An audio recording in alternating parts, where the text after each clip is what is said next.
Solapur police आयुक्तालय हद्दीमध्ये जे गंभीर गुन्ह्यामधले आरोपी आहेत आणि त्यांच्यावरती काही गुन्हे केल्यानंतर आपण उचित प्रतिबंधक कारवाई किंवा प्रिव्हेंटिव्ह ॲक्शन त्यांच्यावरती घेत असतो, परंतु तरी देखील त्यांच्या वर्तनात सुधारणा होत नाही आणि त्यानंतर जर काही असे त्यांनी गुन्हे केले तर त्यांच्यावरती MPDA कायद्यान्वये स्थानबद्ध करण्याबाबत माननीय पोलीस आयुक्त सोलापूर शहर यांच्याकडून आदेश प्राप्त होतो आणि त्याप्रमाणे आपण कारवाई करत असतो। याच पद्धतीने फौजदार तावडी पोलीस स्टेशन हद्दीतील आरोपी नामे आदित्य शैलेंद्र माने याच्यावरती एकूण आतापर्यंत 5 गुन्हे दाखल आहेत आणि या 5 पैकी 4 गुन्ह्यांमध्ये आपण उचित प्रतिबंधक कारवाई केल्यानंतर देखील त्यांनी गंभीर स्वरूपाचा गुन्हा केला नाही। त्याच्यावरती MPDA अन्वये आपण माननीय सोलापूर पोलीस आयुक्त सोलापूर शहर यांच्या आदेशान्वये त्याच्यावरती कारवाई केली आहे। त्याचप्रमाणे दुसरा आरोपी आहे समर्थ प्रवीण कांबळे, याच्यावरती देखील यापूर्वी 3 गुन्हे दाखल आहेत आणि त्याच्या गुन्ह्यामध्ये आपण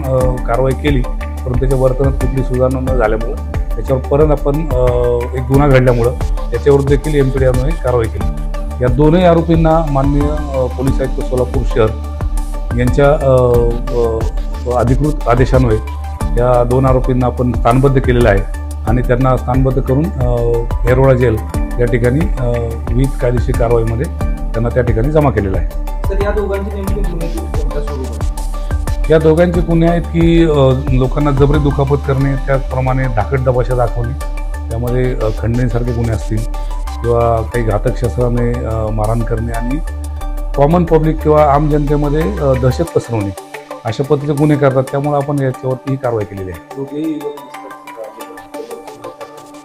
हो, मी जसं यापूर्वी सांगितलं की यापूर्वी उचित आपण प्रतिबंधक कारवाई केलेली आहे, तरी देखील यांनी कारवाई त्यांचे गुन्हे केल्यामुळं ही पुढची कारवाई आपण त्यांच्यावरती केलेली आहे। सदरची कारवाई माननीय पोलीस आयुक्त सोलापूर शहर यांच्या आदेशाने आणि लेखी आदेशामुळे तसेच माननीय पोलीस उपायुक्त परिमंडळ श्री कबाडे साहेब, माननीय पोलीस उपायुक्त crime Shri doctor Ashwini Patil madam आणि ACP राजन माने क्राईम यांच्या मार्गदर्शनाखाली क्राईमचे API घाडगे आणि टीमने केलेले आहे।